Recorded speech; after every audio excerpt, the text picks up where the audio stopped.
Hello दोस्तों, मैं आज आपको एक्सेल में कंप्लीट इंसर्ट के बारे में बताने वाला हूँ। इसके लिए आपको वीडियो के लास्ट तक इसमें बने रहना होगा। तो इसमें से अपना पहला ऑप्शन इसमें आता है इंसर्ट टैब में टेबल का आता है, प्राइवेट टेबल भी है।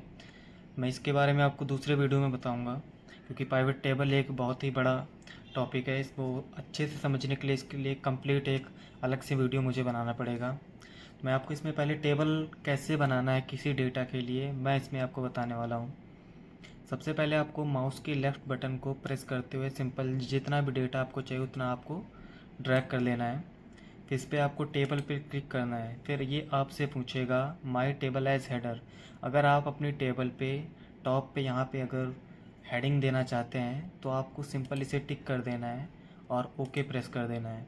तो आप देख रहे हैं कि कॉलम 1, कॉलम 2, 3, 4 जितने भी ये हैं ये आपको टॉप पे मिल चुके हैं।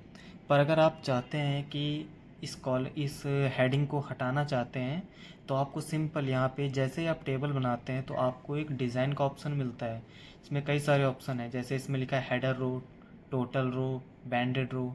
तो अगर मुझे इस कॉलम या कॉलम 2, कॉलम 3 इस वाली रो को नहीं चाहिए तो मैं सिंपल से इस टिक को हटा दूँगा। बस उसके बाद आप देख रहे हैं मेरा टेबल एज इट इज़ वैसे ही बना पड़ा हुआ है, केवल उससे हेडिंग गया है। अगर मैं चाहता हूँ कि मैं जो भी डेटा इसमें लिखूँ और उसके नीचे एक टोटल की रो आ जाए तो आपको सिंपल इसे टोटल वाली रो पे क्लिक कर देना है। तो आप जो भी डेटा लिखेंगे वो टेबल पे नीचे टोटल हो जाएगा। अगर इसे और अट्रैक्टिव लुक देना है तो आपको काफ़ी सारे ऑप्शन यहाँ मिलते हैं, जैसे फर्स्ट कॉलम। इसके लिए आपको एक टेबल सेलेक्ट कर लेनी है, जैसे मैं इसे सेलेक्ट कर लेता हूँ। तो आप जैसे पूछ रहे हैं फर्स्ट कॉलम, तो अगर आपको इसमें हाईलाइट करना है फर्स्ट कॉलम में तो आप इसे हाईलाइट कर सकते हैं। लास्ट कॉलम को करना है, लास्ट कॉलम भी आप कर सकते हैं। बैंडेड रो जैसे आप देख रहे हैं इसमें ये हाईलाइट है, ये थोड़ा लाइट में है, ये उससे थोड़ा डार्क में है। तो अगर टोटल बैंडेड रो करना है तो ये आपको काफ़ी मिक्स में कई सारे ऑप्शंस मिल जाएंगे। अगर आपको टेबल का कलर चेंज करना है तो आप यहाँ से टेबल का कलर भी चेंज कर सकते हैं। जैसा आप देख रहे हैं कोई भी कलर आप यहाँ से सिंपल सा ले सकते हैं। तो टेबल एक बहुत ही बढ़िया इसमें टॉपिक है। किसी भी डेटा को अट्रैक्टिव लुक देने के लिए, थोड़ा स्टाइलिश लुक देने के लिए टेबल का यूज़ हम करते हैं। दूसरा हमारा ऑप्शन आता है इसमें पिक्चर का। पिक्चर के लिए जैसे हम कोई भी डेटा बनाते हैं या किसी का रिज्यूम हो गया बनाना है या कोई ऐसा डेटा बनाना है तो हमें साइड में यहाँ पे कोई ना कोई पिक्चर हमें रखनी पड़ती है। तो आपको सिंपल पिक्चर पे क्लिक करना है। जैसे इसमें कई सारी फ़ोटोज़ हैं, मैं कोई भी एक इंसर्ट कर लेता हूँ। जैसे ये धरतिका, जो कि ये हमारी कंपनी का एक ब्रांड है, जल्दी ही लॉन्च हुआ है। तो आप ये कोई भी जैसे पिक्चर इंसर्ट करते हैं तो आपको फॉर्मेट का ऑप्शन मिलता है, जिसमें आप पिक्चर को कैसा लुक देना चाहते हैं, ब्लर लुक देना चाहते हैं, इसके स्क्वायर में करना चाहते हैं या नीचे शैडो देना चाहते हैं या इसे हॉरिजेंटल या वर्टिकल करना चाहते हैं। तो आपको इसमें कई सारे ऑप्शंस मिलते हैं। जैसे मैं इसे थोड़ा मैंने ये इसे लुक दे दिया है, जैसे अब ये पिक्चर है तो आपको यहाँ पे वैसे ही कई सारे ऑप्शन इसमें मिल जाएंगे, इसे किस में लुक में देना चाहते हैं। दूसरा हमारा होता है क्लिप आर्ट। क्लिप आर्ट भी हमारा पिक्चर की तरह ही काम करता है। जैसे हम कोई बिल्डिंग या कंस्ट्रक्शन से रिलेटेड कोई काम कर रहे हैं या कोई हम अ, ऐसा कोई काम कर रहे हैं जहाँ पे हमें एनिमल्स की ज़रूरत हो या फ्लावर्स की ज़रूरत हो या बुटीक या कोई भी ऐसा एक्स्ट्रा काम, तो आपको सिंपल क्लिप आर्ट पे क्लिक करना है। अगर आप कोई एनिमल से रिलेटेड कोई काम कर रहे हैं तो आपको सर्च बार में वो चीज़ टाइप करनी है जो आपको चाहिए। जैसे मैंने एनिमल इस पर टाइप कर रखा है तो आप सिंपल इस पे आगे गो कर देना। तो आपको एनिमल से रिलेटेड उसके फ़ोटोज़ मिल जाएंगे। जो भी फ़ोटो चाहिए उस पर आपको लेफ़्ट क्लिक सिंगल कर देना है, वो ऑटोमेटिक आपकी वर्कबुक पे आ जाएगी। तो जैसे ही आप पिक्चर को इंसर्ट करते हैं तो आपको फॉर्मेट का ऑप्शन मिलता है और ये वही काम करता है जो फ़ोटोज़ पे काम करना होता है, जिससे कि आपको कई कई लुक दे सकते हैं। इसे थोड़ा नीचे शैडो लाइन दे सकते हैं या वर्टिकल हॉरिजेंटल या इसे सर्कल में भी कर सकते हैं। जैसे मैंने यहाँ पे एनिमल टाइप कर रखा था, आप यहाँ पे कुछ और टाइप कर सकते हैं। जैसे बिल्डिंग करना है तो मैं बिल्डिंग यहाँ पे टाइप कर देता हूँ और सिंपल मैं इंटर कर देता हूँ। तो आप देख रहे हैं यहाँ पे बिल्डिंग से रिलेटेड ये हमें कई सारे घर मिल चुके हैं। मैं किसी भी एक पे क्लिक कर देता हूँ तो वो ऑटोमेटिक अपनी वर्कबुक पे आ जाएगी। तो पिक्चर और क्लिप आर्ट का यूज़ बहुत ही सिंपल है। तीसरा ऑप्शन हमारा होता है शेप्स का। शेप पे आप इसमें कोई सा भी शेप यहाँ चूज़ कर सकते हैं। रेक्टेंगल है, सर्कल है, ये ट्रायंगल है, कई सारी लाइंस हैं, स्क्वायर है, या आप कुछ लिखना चाहते हैं, नीचे आपको स्टार्स मिल जाएंगे, क्लाउड्स मिल जाएंगे। ये सारी हमारी डेटा को अट्रैक्टिव लुक देने के लिए होते हैं। तो जैसे ही आप कोई भी यहाँ पे शेप इंसर्ट करते हैं, आपको फॉर्मेट का ऑप्शन मिल जाएगा। यहाँ से आप कोई भी कलर हाईलाइट कर सकते हैं थोड़ा बेटर लुक देने के लिए। इसमें अगर आप कुछ टाइप करना चाहते हैं तो आप टाइप भी कर सकते हैं, और इसके साइज़ को छोटा बड़ा होम पे जाके कैपिटल ए पे आपको क्लिक कर देना है, बोल्ड कर देना है, या इसके फ़ॉन्ट को दूसरा कलर देना है, तो आप यहाँ से कर सकते हैं। इसका शेप्स का एक बहुत ही बढ़िया यूज़ होता है कि जब भी हम कोई डेटा बनाते हैं तो ऊपर सबसे हमारा ज़रूरी होता है हेडिंग। जैसे मैं आपको करके दिखाता हूँ कि शेप्स पे आपको क्लिक करना है, और मैं एक नई शीट ले लेता हूँ। जैसे मैं आपको इसमें इंसर्ट के बारे में बता रहा हूँ, तो मैं इंसर्ट का यूज करता हूँ। जैसे कोई भी डेटा हम बनाते हैं, इमेज है, तो आपको सिंपल इसे यहाँ पे ऐसे रख देना है। यहाँ से जो भी चूज़ कलर करना हो कलर चूज़ कर सकते हैं। यहाँ पे मैं टाइप कर देता हूँ इंसर्ट टैब, और बाहर क्लिक करके आपको फिर एक बार अंदर क्लिक करना है, होम पे जाना है, और कैपिटल ए पे आपको इसके साइज़ को बड़ा कर लेना है। और यहाँ से आप मिडल में कर सकते हैं, इसे बोल्ड कर सकते हैं, या आपको डबल इस पर क्लिक करना है, और ये जो ए से यहाँ से हम इसकी लैंग्वेज को चेंज कर सकते हैं। आप यहाँ से इसकी लैंग्वेज को चेंज कर सकते हैं। अगर आपको कोई दूसरा कलर इसमें देना है तो आपको सीधा यहाँ बकेट पे जाना है, आप यहाँ से दूसरा कलर भी दे सकते हैं। तो हेडिंग अगर अच्छा रहता है तो शेप्स का यूज़ हम इसीलिए करते हैं कि अगर कोई भी आपको हेडिंग देना है, या रेक्टेंगल या वर्टिकल कुछ भी करना है, तो आपको यहाँ से आसानी से मिल जाता है। अगला हमारा ऑप्शन आता है स्मार्ट आर्ट। स्मार्ट आर्ट का भी यूज हम इसीलिए करते हैं कि अगर हम कोई भी डेटा बनाते हैं, जैसे लिस्ट है, कई लोगों का लिस्ट है, उसके तौर पे, या प्रोसेस का मतलब ये होता है कि जैसे स्टेप 1, स्टेप 2, स्टेप 3, कोई कंटिन्यूस कोई काम चलता रहे। साइकिल्स का ऑप्शन ये होता है कि कोई कार्य रिपीट होता रहे, कि अगर यहाँ पे ख़त्म हुआ, ये यहाँ से फिर स्टार्ट होगा। तो उस तौर पे हमें कई सारे ऑप्शंस मिलते हैं। जैसे मैं कोई भी एक इंसर्ट यहाँ पे कर लेता हूँ, तो अगर मैं यहाँ पे कुछ भी टाइप कर देता हूँ, जैसे मैंने यहाँ गौरव टाइप कर दिया, यहाँ पे कुछ भी और टाइप कर दिया, तो आपको यहाँ से ये कंटिन्यूअस ऐसे ही चलता रहेगा। ये हमें मिलता है। तो अगर आप इसके फॉर्मेट को चेंज करना चाहते हैं तो आपको यहाँ से कई सारे ऑप्शंस मिल जाएंगे 3D में। तो मैं कोई भी चूज़ कर लेता हूँ। अगर आप यहाँ से कलर इसका चेंज करना चाहते हैं तो आप यहाँ से कलर भी चेंज कर सकते हैं। अगला आता है हमारा स्क्रीनशॉट। स्क्रीनशॉट भी हम यहाँ से ले सकते हैं। आपको स्क्रीन क्लिपिंग पे क्लिक करना है, आप स्क्रीन पे आ जाएंगे, और आपसे पूछेगा कि आप क्या स्क्रीनशॉट लेना चाहते हैं। तो आपको सिंपल एक प्लस का एरो मिलेगा, जिसको आपको लेफ़्ट क्लिक करके आपको सिंपल ड्रैग करना होता है। तो आप अगर नहीं लेना चाहते हैं तो इसे ऐसे ही छोड़ दीजिए। अगला ऑप्शन आता है हमारा कॉलम। कॉलम का यूज़ भी काफ़ी सिंपल है, मैं आपको थोड़ा करके बताता हूँ। जैसे मैं यहाँ पे लिख लेता हूँ नेम, और यहाँ पे लिख लेता हूँ मैं मार्क्स, और मैं यहाँ पे आपको केवल समझाने के लिए मैं अपने ही नाम को नीचे ड्रैग कर देता हूँ, और मैं मार्क्स को मैं चेंज कर देता हूँ। जैसे 12 हो गया, 13 हो गया, और मैं इसे सिंपल ड्रैग कर देता हूँ।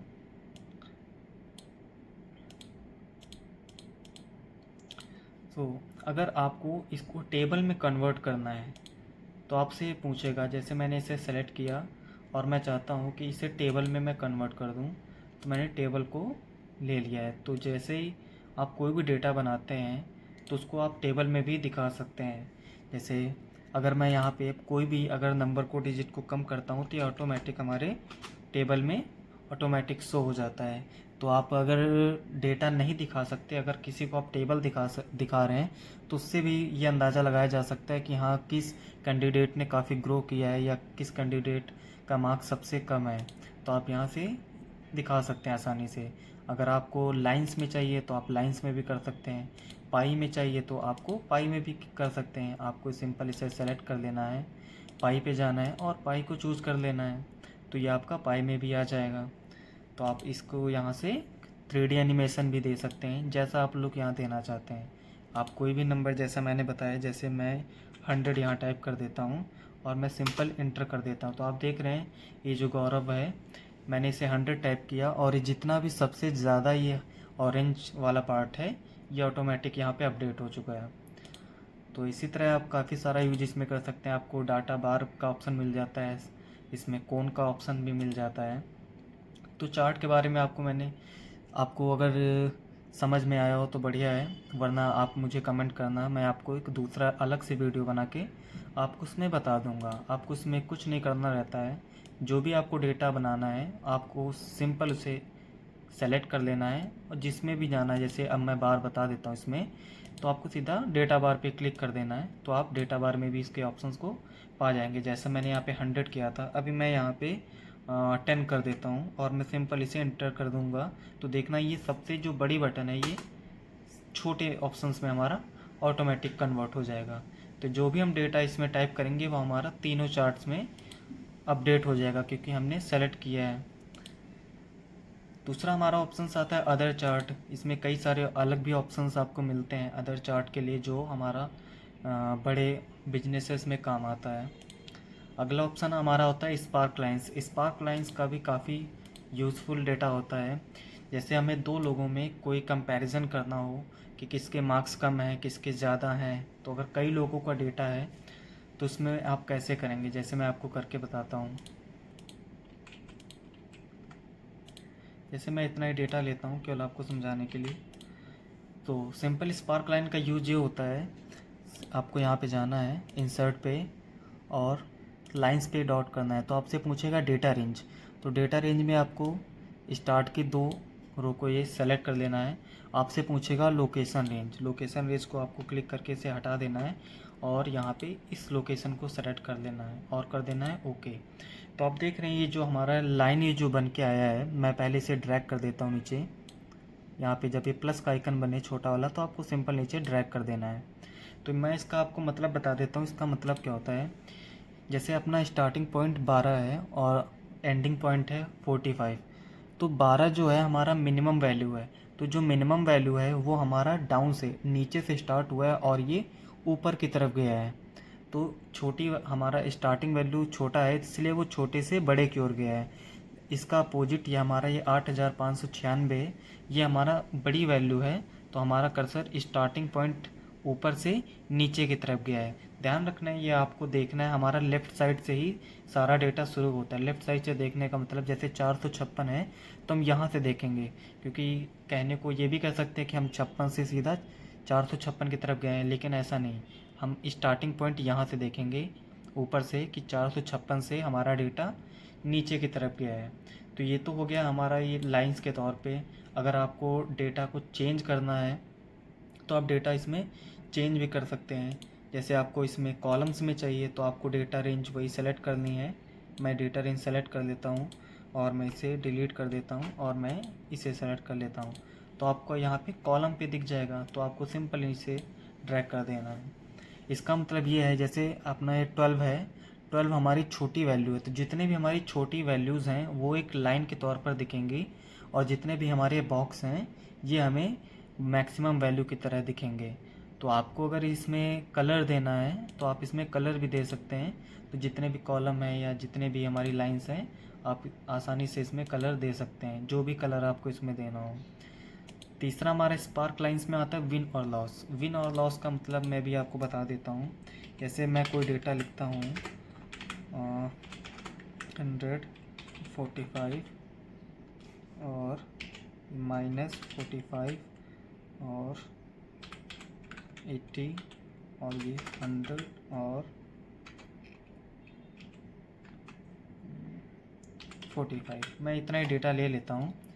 तो आप इसमें देखना, जब से विन और लॉस पूछेगा डेटा रेंज, तो डेटा रेंज में आपको स्टार्टिंग के दोनों को सेलेक्ट कर देना है। आपसे लोकेशन रेंज पूछेगा, इसको डिलीट कर देना है और लोकेशन रेंज इसके सामने सेलेक्ट कर लेनी है और सिंपल ओके कर देना है। अब मैं इसे नीचे ड्रैग कर देता हूँ। तो इसका मतलब ये होता है कि जितना भी हमें ये रेड वाला वैल्यू दिखता है, जो भी, ये हमारा लॉस होता है, क्योंकि इसका नाम ही है विन और लॉस। तो जो हमारा लॉस का फॉर्मेट होता है वो रेड कलर में हमें दिखता है, और जितना भी हमारा प्रॉफिटेबल होता है वो हमें ब्लू वाले बॉक्स में दिखता है। अगर आप इसे कलर भी देना चाहते हैं तो आप इसे कलर भी दे सकते हैं। यहाँ पे इसे मैं डिज़ाइन पे जाता हूँ और मैं विन वाले ऑप्शन को कर देता हूँ ग्रीन। तो ये अपना ग्रीन में दिखेगा। जैसे 45 और 50, तो जितना भी हमारा मिनिमम वैल्यू है वो हमें रेड से दिखता है, और जितना प्रॉफिटेबल होता है वो हमें ग्रीन से दिखता है। तो आपको स्पार्क लाइन अच्छे से समझ आ गया होगा। दूसरा हमारा ऑप्शन आता है फ़िल्टर या स्लाइसर। स्लाइसर का यूज़ भी बेसिकली तब हम यूज़ करते हैं जब हम पाइवेट टेबल को कन्वर्ट करते हैं किसी उसमें डेटा में। तो मैं पाइवेट टेबल और स्लाइसर आपको अगले वीडियो में बताऊंगा। दूसरा हमारा आता है हाइपरलिंक। हाइपरलिंक के बारे में मैं आपको बता देना चाहता हूँ, ये हमारी एक वेबसाइट की तरह काम करता है कि हम कोई भी डेटा अगर हम बनाते हैं तो उस डेटा पे हम जब जैसे ही क्लिक करें तो वो डेटा हमें कहाँ दिखना चाहिए। जैसे हम गूगल पे कोई भी टाइप करते हैं, जैसे सरकारी रिजल्ट, तो आप जब भी इसे सेलेक्ट करते हैं तो आपको एक हैंड का फिंगर का सिंबल दिखता है, कुछ ऐसे। जैसे मैं आपको इसमें करके बताता हूँ। जैसे कोई भी डेटा है, जैसे मैं इसे सेलेक्ट करता हूँ और मैं इस पर हाइपर लिंक का यूज़ कर देता हूँ। अब ये आपसे पूछेगा यहाँ पे एड्रेस।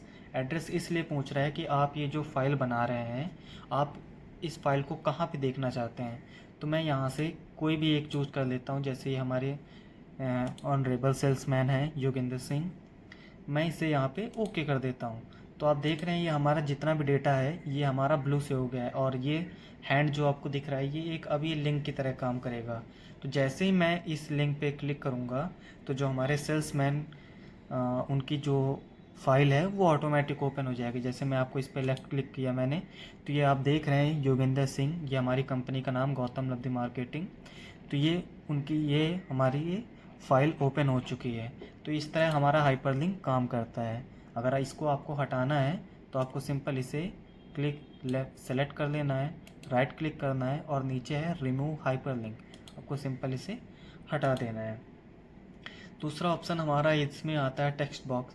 टेक्स्ट बॉक्स भी हमारा किसी ऐसे ही काम करता है।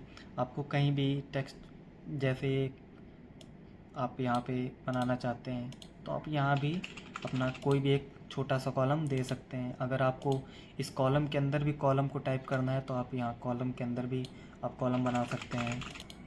अगला ऑप्शन आता है हमारा header and footer. Header and footer का यूज़ हम तब करते हैं कि जैसे मैं हेडर एंड फूटर पे क्लिक करूँगा तो हमारा जो वर्कबुक है ये दो पार्ट में डिवाइड हो जाता है, जिसमें कि जैसे मैं आपको इसमें करके बताता हूँ। जैसे मैंने इस पर क्लिक किया तो आप देख रहे हैं इसके दो पार्ट हो गए, लेफ़्ट और राइट। तो ये जो हमारा टॉप का होता है इसे हम हेडर कहते हैं, और जो हेडर होता है, और जो इसके नीचे होता है बॉटम में उसे हम फूटर कहते हैं। इसको मैं हटा देना चाहता हूँ। अगला ऑप्शन हमारा इसमें होता है वर्ड आर्ट का यूज़ हम तब करते हैं जैसे मुझे कोई डेटा लिखना है तो मैं यहाँ से लैंग्वेज को सेलेक्ट कर लेता हूँ। तो अब आपसे पूछेगा योर टेक्स्ट हियर, तो मैं यहाँ पे जैसे मैं यहाँ लिख देता हूँ इंसर्ट टैब, इंसर्ट टैब।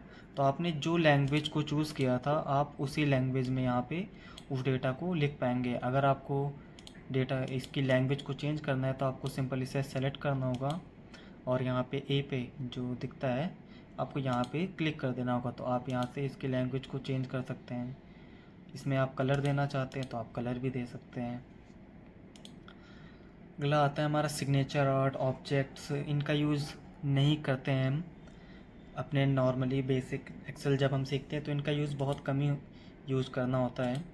अगला ऑप्शन हमारा होता है एजुकेशन। एजुकेशन से रिलेटेड आपको यहाँ पे कई सारे फॉर्मूले आपको मिल जाएंगे। आपको इसमें कोई अगर सिंबल्स चाहिए, जैसे आपको कई सारे सिंबल्स मिल जाएंगे। आपको ये हमारा पाई का सिंबल है, कई सारे इसमें नंबर्स हैं जो आपको इसमें चाहिए आप यहाँ से आसानी से इंसर्ट कर सकते हैं। कोई भी सिंबल आपको चाहिए उस पर लेफ़्ट क्लिक करना है और इंसर्ट कर देना है और इसे क्लोज़ कर देना है, तो आप उस सिंबल्स को आसानी से इंसर्ट कर सकते हैं। तो आई होप आपको ये वीडियो पसंद आया होगा। अगर वीडियो पसंद आया तो इसे लाइक करें, सब्सक्राइब करें और अपने दोस्तों को इसे फॉरवर्ड करें। और मैं जल्दी इसका दूसरा पार्ट लेके आऊँगा जिसमें मैं आपको पेज लेआउट के बारे में बताऊँगा।